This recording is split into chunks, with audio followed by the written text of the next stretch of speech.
3차 시작하겠습니다. 이번 시간에는 꽃과 잎 모양, 그 다음에 잎의 색깔의 차이, 이런 것에 대해서 알아보도록 하겠습니다. 꽃은 왜 필까요? 본식을 위해서 피겠죠. 꽃을 피우는 이유는 종족 번식이죠. 자신의 씨앗을 퍼뜨리기 위해서 꽃을 피우는 것이죠. 그런데 꽃만 피운다고 해서 씨앗을 퍼뜨릴 수 있는 건 아니잖아요. 암수가 서로 만날 수 있어야 되죠. 암술과 수술이 만나서 수정이 돼야지만이 씨앗을 맺고 그 열매가 이제 성숙하게 돼서 퍼뜨리게 되어지는 것이죠. 그러려면 나비라든지 또는 벌이라든지 이런 곤충들을 유인해야 되잖아요. 이제 그런 것들을 유인하기 위해서 화려한 모양, 또 곤충, 자기가 불러들이고자 하는 어떤 곤충에 적합하게 모양이 변한다든지 색이 바뀐다든지 또는 어떤 향을 낸다든지 향기를 낸다든지 이러죠. 그래서 꽃이 피고 열매를 맺고 씨앗을 퍼뜨려 종을 유지하기 위한 것이죠. 그런데 그 곤충의 어떤 자기가 좋아하는 곤충의 어떤 특징들을 아까 모양도 변하지만은 그 시기도 정하는 거죠. 그래서 장일식물 같은 경우는 낮이 긴 시기에, 그러니까 봄에 피는 꽃들을 주로 장일식물이라고 해요. 이래서 봄에 주로 이제 곤충들을 유인하기 위해서는 빨리 이렇게 그 시기에 피는 거죠. 그래서 벚꽃이라든지 지금 이제 피고 있는 꽃들, 단일식물들은 이제 가을에 주로 이제 피는 꽃들이죠. 밤이 더 길어지는 시기가 되는 것이죠. 그 다음에 중일식물은 밤낮의 길이와 관계없이 피고 있는 그런 꽃들을 말합니다. 그래서 꽃잎의 색을 결정하는 것들은 주로 이제 색소 때문에 결정을 하는 거예요. 색소에 의해서 빛하고 이제 관계가 되기 때문에 이런 것 때문에 이제 색이 결정되는 거죠. 이제 수국 같은 경우에 알칼리성이냐 또는 토양이 알칼리성이냐 산성이냐에 따라서 색이 바꿔지는 거죠. 주로 이제 산성도에 따라 색이 변하는데 pH에 따라서 안토시아닌이라는 색소는 그 산성일 때 붉은색이고 알칼리성을 띠면 푸른색을 띠고 있어요. 이렇게 푸른색을 띌 때는 이 토양이 알칼리성이라는 이야기고 산성을 띠고 있을 때는 붉은색으로 변합니다. 실제로 이건 실험을 통해서 밝혀진 것들이고, 그 다음 이런 것들은 이제 나팔꽃이나 국화나 수국을 보면 그렇게 알 수가 있는 것들이에요. 그래서 꽃잎 속의 색소는 안토시아닌이라든지 이런 것들을 붉은색이나 푸른색을 내리는데 아까 pH에 따라서 이렇게 변한다고 그랬죠. 카로티노이드는 노란색, 주황색, 개나리 같은 것들, 엽록소는 녹색을 띠고 있고 플라본은 주로 흰색을 띠고 있죠. 그래서 이런 농도가 어떻게 따라서 이렇게 보면은 완전히 다 이제 붉은색만 띠고 있는 게 막 섞여 있잖아요. 파란색하고 이런 것들은 그 농도의 비율에 따라서 이렇게 나타나는 것들이죠. 그리고 아까 앞에서 말했지만 곤충을 부르는 꽃색이에요. 그래서 주로 이제 우리나라에서 자라고 있는 자생식물 중에 거의 대부분은 이제 충매와 곤충을 매개로 수정을 맺는 것들이고 또 새들에 의해서 그 수정을 맺는 것, 수분을 하는 것들이죠. 그래서 약 464종류의 나무들이 이제 여기에 속한다고 그럽니다. 그리고 특히 봄에 5월에서 6월에 꽃이 피는 게 약 50% 이상 됩니다. 산딸나무, 마가모, 이런 것들을 조금 이따 보여드릴 거고, 이때 이제 야외 활동도 많아, 노출도 많고, 이런 것이죠. 그래서, 우리나라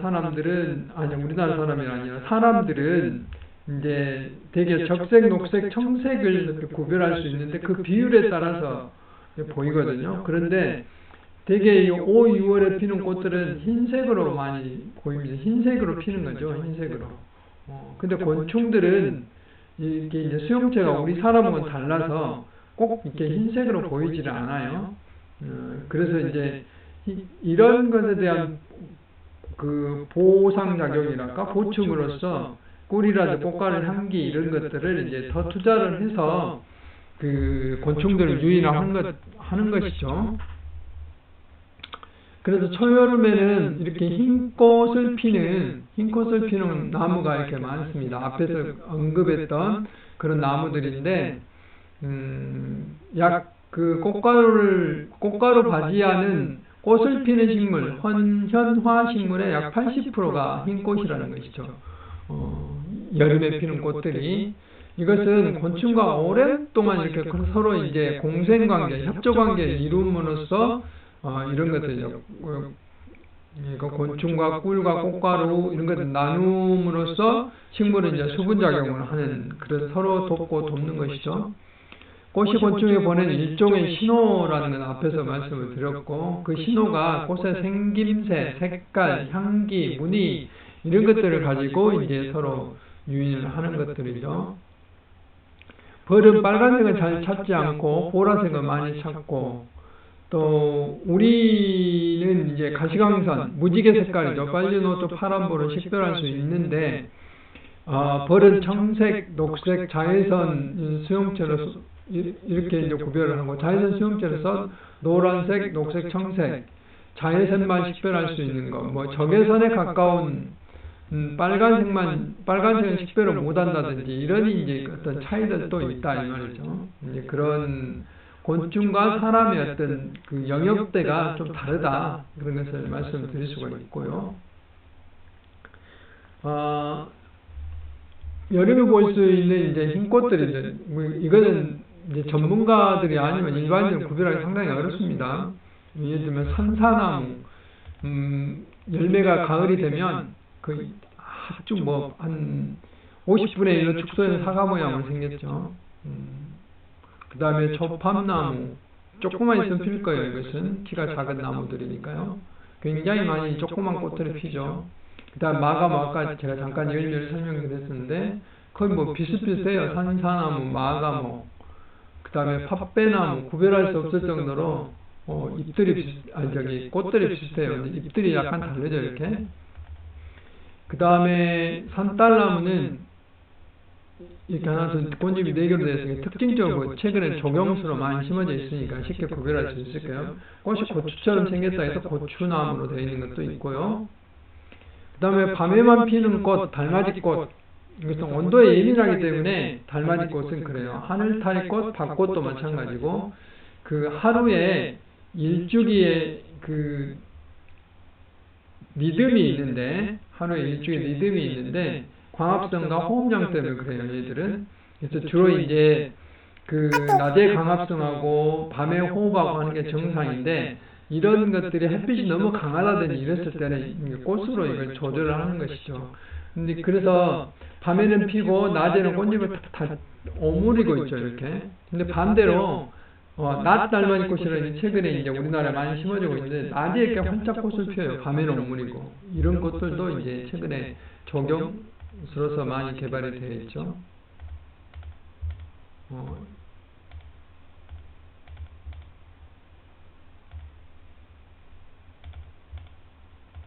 그래서 이게 달맞이꽃, 이게 정상적인 달맞이꽃인데 이제 밤에 이렇게 피어 있죠. 낮에는 오므리고. 이것은 이제 꽃이 피는 운동은 팽압 압력과 관계가 있는데 이것들은 이제 아까 곤충을 불러들이는 어떤 행동과 관계 때문에 이렇게 되기도 하고 광합성과 호흡량을 조절하기 때문에 그렇지도 않죠. 다소 이제 어려운 말인데 이 정도로 넘어가도록 하겠습니다. 대개 봄에 피는 꽃들은 잎보다는 꽃이 먼저 피죠. 우리 뭐 조금 있어 벚꽃이 필 텐데 벚꽃, 자두꽃, 살구꽃, 매화, 목련, 진달래, 개나리, 생강나무, 산수유 전부 잎이 먼저 피죠. 이것은 이제 앞에서 말씀드린 그 장일식물, 단일식물 뭐 이런 것들에 따라서 현재 이제 밤이 짧아지고 있죠. 그래서 장일식물들은 주로 봄에 이렇게 피는 거고 단일식물들은 주로 이제 가을에 피는 꽃들인데 광선의 영향에 따라서 광주기성, 계절별로 피는 꽃이 정해진다 하는 것들이죠. 그다음에 온도의 영향을 받아서 주로 이제 가을에 꽃눈이 생긴 것 주고 이제 지금 가서 보면 코 터트릴 정도로 꽃눈이 다 들어있어요. 뭐 목련이라든지 벚꽃이라든지 보면 꽃을 피우기 위해서 가을부터 다 가지고 있다는 거죠. 그래서 겨울을 이겨내고 봄에 핀다. 그래서 이 앞 시간에 제가 이제 부동액처럼 이겨내고 있다고 말씀을 드렸죠. 그래서 가을에 잎이 지기 전에 꽃눈을 준비해서 광합성으로 꽃눈의 영양분을 저장을 해가지고 겨울을 버티고 있는 것이죠. 그럼으로써 잎이 꽃보다 먼저 이렇게 피는 거죠. 봄이 되면. 매화꽃과 벚꽃의 차이는 거의 비슷해요. 이제 피는 시기가 다르죠. 매화가 먼저 피고 벚꽃이 좀 나중에 피고 그러죠. 요즘은 거의 비슷하게 핀 것 같아요. 그런데 장미과죠. 그리고 꽃잎이 5장이고 색이 비슷합니다. 이렇게. 물론 매화는 홍매화라는 것도 있고 벚꽃도 겹벚꽃은 홍색으로 생긴 것도 있기는 해요. 매화는 흰색에 가깝고 벚꽃은 연한 분홍색이 조금씩 채색이 되어 있는 거. 그 다음에 벚꽃은 꽃자루가 길다. 꽃자루가 길다는 것은 그런 것을 의미하죠. 이렇게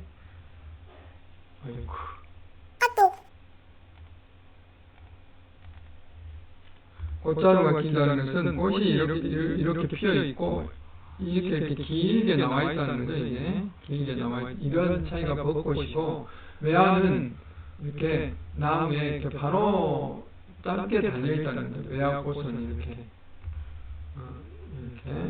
달려 있다는 이런 차이가 있습니다.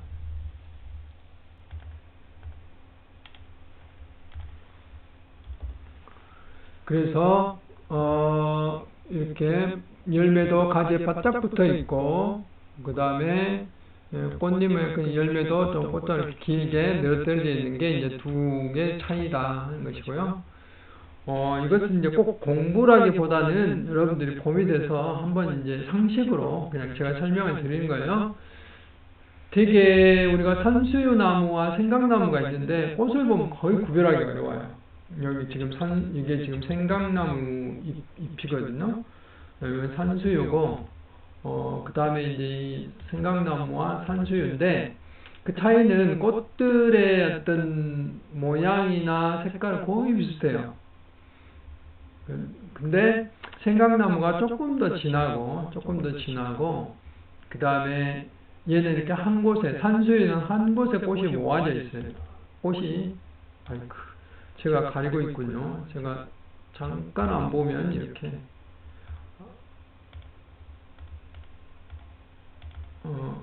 생강나무는 여기 보인 바와 같이 생강나무는 꽃자루가 짧아서 줄기가 이렇게 매끈하게 돼 있어요. 꽃자루가 짧아서 주로 산에 이제 피어 있거든요. 산에. 근데 이제 산수유는 주로 정원수로서 우리 들판이라든지 또는 우리 화단에 주로 많이 있는데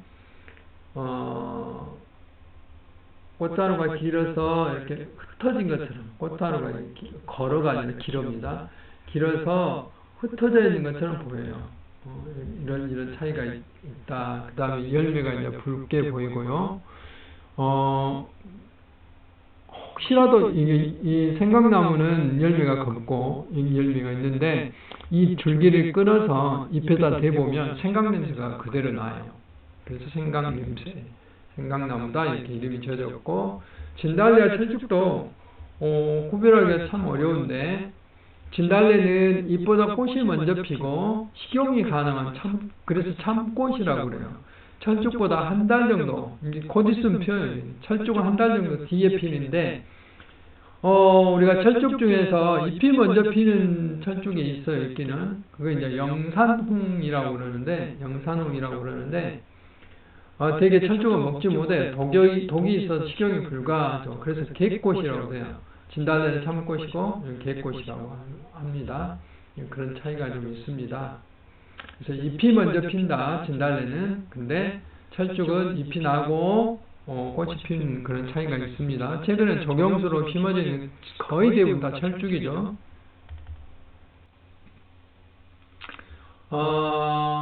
개나리인데 인대가 아니라 개나리는 아니죠. 근데 같은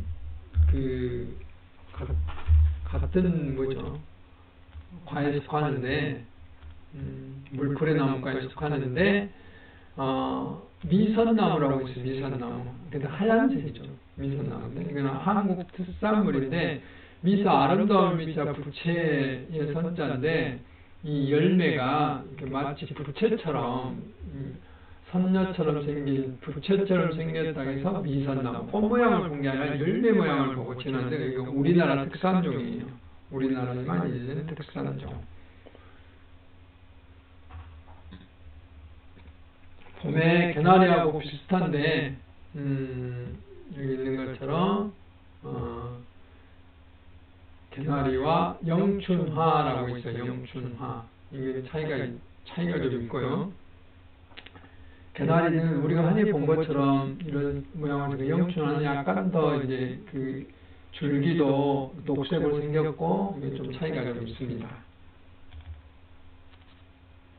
그 다음에 산초나무와 초피나무가 있는데 이거 다 이제 약초로서 사용하고 향료로도 사용을 해요. 최근에 이제 이렇게 많이 사용하는데 주로 이제 초탕 같은 거 또는 민물매운탕 끓일 때 이런 줄기라든지 열매를 갈아서 타먹으면 그 독특한 향이 나죠. 고수 향하고 좀 비슷한데 약간 다르긴 해요.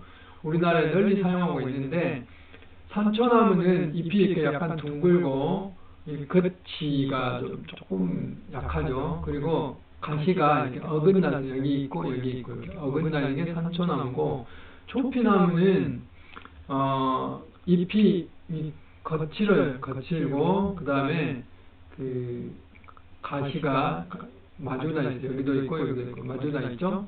이런 차이가 좀 있습니다. 그다음 청밀이라든가 청가시작물은 음식을 상하는 특히 이제 떡 같은 거 이런 걸 싸서 먹었던 우리 조상들이 지금도 이게 상당히 고급 떡으로 팔아요. 이 만개떡을. 근데 그 만개떡을 쌓는 주인공이 청밀 등굴인데 청가시 등굴이라는 거 이거는 이제 가시가 좀 없고 이파의 모양이 좀 다르죠. 약초로서도 많이 사용을 하고 있어요. 그 다음에 꽃이 없는 나무는 무화과 나무라고 하죠. 무화과 나무, 꽃이 없다는 이야기죠. 이렇게 맨드라미도 꽃이 없습니다. 열매처럼 보이지만 꽃 이삭 안에 이 안에 작은 꽃이 많이 달려있어 겉으로는 꽃이 보이지 않습니다. 쫙 벌리면 꽃이 들어있다는 이야기죠.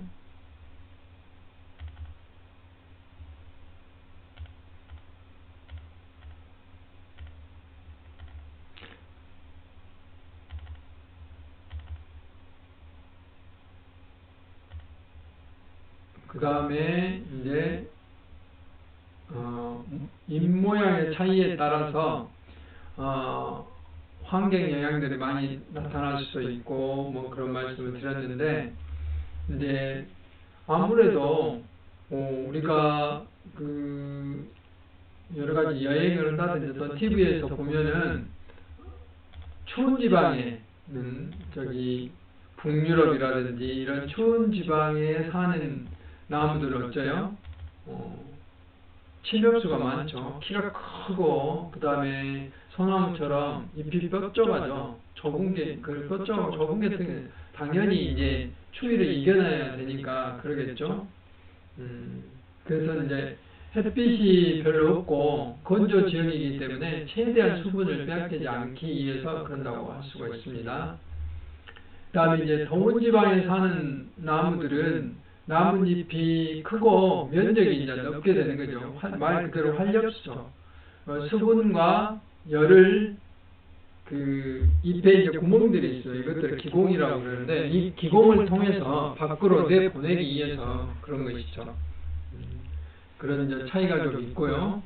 그래서 잎의 모양들은 이렇게 기후에 따라서 또 독특한 어떤 모양들을 하고 있다. 그리고 이제 아까 잠깐 이야기했지만 다른 그 키 작은 이파리라든지 또는 곤충의 어떤 그 자기한테 해를 적게 주는 곤충과 관계 이런 것 때문에 잎의 모양들이 굉장히 다양한 모양으로 이렇게 변해져 있다라고 이제 말을 할 수가 있습니다. 그래서 턱잎 같은 경우는 잎자루가 가지에 달라붙어 있는 부위에 작은 모양의 뾰족한 잎, 이런 것들을 턱잎이라고 그러고, 나무 종류마다 크기와 길이 다양하다. 독일의 막스 플랑크 식물 육종 연구팀이 이제 엘레밀이라는 단백질이 턱잎을 작게 만든다는 것들을 이제 알아냈어요. 그래서 잎의 형태를 만드는 핵심적인 역할을 한다는 것이죠. 그래서 과학자들이 잎의 어떤 형태를 만드는가 이런 것들을 연구했더니 이런 어떤 특정한 단백질이 그 잎의 모양들을 이렇게 만들더라 하는 것까지도 이제 알아냈다고 그럽니다. 그래서 잎의 모양에 따라서 이렇게 둥근형을 원형이라고 그러고, 약간 이제 그 모양이 다른 이원형, 그 다음에 이렇게 이제 다른 타원형으로 되어 있는 거, 넓은 타원형, 광타원형이라고, 알처럼 되어 있는 거는 나안형이라고 하고, 장타원형이라는 것도 있고, 긴 타원형이죠. 이런 것도 있고, 그 다음에 타원형이 있고, 7번 같은 경우는 도환형이라는 것도 있고, 그 다음에 피침형 8번, 피침형 꼭 이게 이제 바늘처럼 끝이 뾰족하다는 거죠. 그 다음에 선형, 그 다음에 침형은 바늘처럼 되어 있다는 거고, 11번 쐐기, 이런 다양한 모양이 있어요. 주걱처럼 되어 있는 거 13번. 이런 모양들 우리가 일일이 하나씩 맞춰보면 재밌겠지만, 이제 취미가 있는 여러분들 중에 이제 취미가 있는 분들은 그렇게 한 번씩 해보는 것도 괜찮을 것 같아요. 그 다음에 14번은 심장형, 15번 이거 사람의 허트 심장형으로 되어 있는 것도 있고요. 그 다음에 신물형 되는 거, 그 다음에 화살처럼 되어 있는 거, 18번 화살처럼 되어 있는 것도 있고, 19번 심장상 화살형, 이런 잎도 있죠. 극형이라고 하는데, 그 다음에 이렇게 삼각형 모양으로 되어 있는 거, 상당히 많은 그런 이파리 모양들이 있어요. 이런 것들을 이제 부류별로 이렇게 정리를 해놓은 것들이죠. 전문가들은 일일이 다 나무의 종류를 파악할 때도 중요하게 다뤄지는 것들이지만, 우리 이제 거기까지는 할 필요가 없죠. 그 다음에 이제 식물을 상생과 경쟁은 건강한 어떤 생태계를 이루는데 상당히 중요한 역할들을 한다 하는 건데요. 그러기 위해서 우리가 사실 보존을 해야 되겠죠. 왜냐하면 식물이 건강하게 지켜져야 되는 것은 생태계 서비스의 근본적인 일이기 때문에 그렇죠. 그래서 이제 전 세계가 ABS 협약이라는 게 있어요. 유전 자원의 접근과 이익의 공유, Access to Genetic Resource and Benefits Sharing이라는 게 있는데, 이것은 2010년도에 제10차 세계 생물 다양성 협약 당사국 총회라는 게 일본 나고야에서 있었는데, 여기에서 ABS라는 국제협약 의정서가 채택이 됐어요. 그래서 이것은 뭐냐면 각 나라마다 그 식물로 인해서 얻어진 어떤 이익들을 서로 이제 공유하자는 거죠. 그래서 생물종을 보호하기 위해서 마련된 협약이고, 그 생물종이라는 지구상의 모든 생물종과 이 생물들이 서식하는 생태계, 생물의 진, 유전자까지도 포함된다 하는 것들이죠. 유전자까지 포함된다는 것이죠. 예를 들면 이제 이런 거예요. 과거에 우리나라는 이제 경제가 이렇게 발전되지 않았기 때문에 이런 자연까지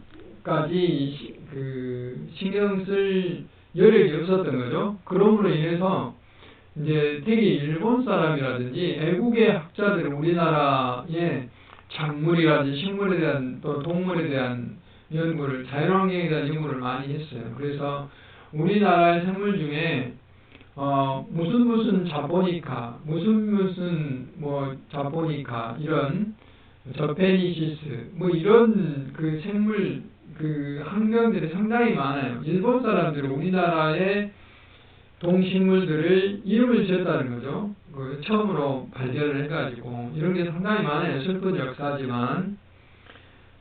그리고 예를 들면 이제 다래 같은 우리 지금 키 수입해서 먹고 있는데 이게 이제 우리나라 다래가 뉴질랜드 같은 데 건너가서 양다래로 변해가지고 지금 세계적으로 공급이 되고 있다든지 이런 게 또 신약 성분들 굉장히 많은 신약 성분들이 천연 물질들이 애국에서 이제 우리나라 재료들이 개발됐다든지 최근에 아프리카라든지 이런 그 개발도상국 못 사는 나라들의 천연 재료들이 선진국의 유명한 재료로 아까 타미플로 같은 것도 말씀을 드렸는데 이런 것들이 이제 재료로 이용된다든지 했을 때 우리나라 건데 다른 나라가 그걸 개발해서 이익을 보고 있다 이 말이에요. 이게 불공평하잖아요.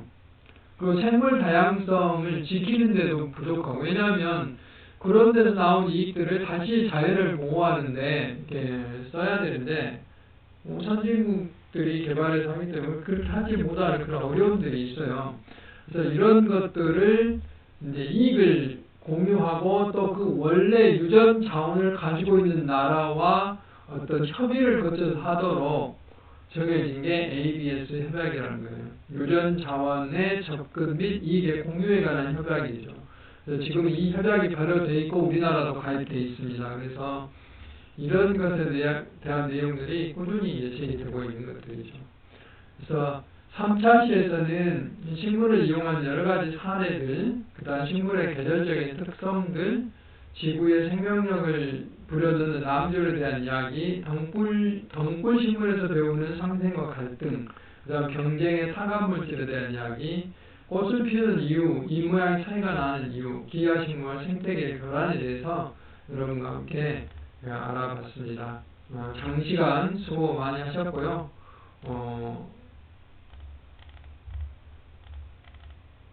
또 4주차에 준비를 해서 여러분들과 같이 함께 하도록 하겠습니다. 네, 수고 많으셨습니다.